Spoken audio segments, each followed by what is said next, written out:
Hello everybody, welcome to my channel Smart Teaching by Master Amit. আজকে আমি block writing এর ব্যাপারে আলোচনা করব। তোমরা জানো ব্লক রাইটিং ক্লাস 12 এর এটি রাইটিং স্কেলের মধ্যে আছে এবং এর জন্য 5 নাম্বার দেওয়া হবে। ব্লক রাইটিং এর যেটা ব্যাপার তার মধ্যে ব্লক রাইটিং কত প্রকার সেটা আজকে আলোচনা করব। ব্লকস রাইটিং যেটা আছে সেটা 5 প্রকার: personal blogs, educational blogs, niche blogs, business or corporate blogs, news blogs. Personal ব্লগসের মধ্যে পার্সোনাল মেমোরিজ, ট্রাভেল, জার্নালস এগুলো রয়েছে। এডুকেশনাল ব্লগসের মধ্যে এক্সাম প্রিপারেশন এগুলো রয়েছে। নিশ ব্লগসের মধ্যে যেগুলো নিজে করা হয় যেমন ফিটনেস ব্লগস, কুকিং ব্লগস এগুলো রয়েছে।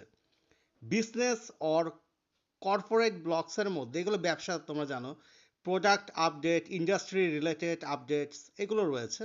নিউজ ব্লগস যেগুলো আছে সেগুলো নিউজ ব্লগসের মধ্যে কারেন্ট ইভেন্টস, কারেন্ট আপডেটস এগুলো সব রয়েছে। আজকে আমি ভিডিওর মাধ্যমে ব্লগ রাইটিং কত প্রকার সেগুলো আলোচনা করলাম। ব্লগ রাইটিং 5 প্রকার: personal blog, educational blog, niche blog, business or corporate blog, news blogs. এর পরের ভিডিওতে আমরা ব্লগ রাইটিং কী করে লিখতে হয় সেটা আলোচনা করব। Thank you everybody.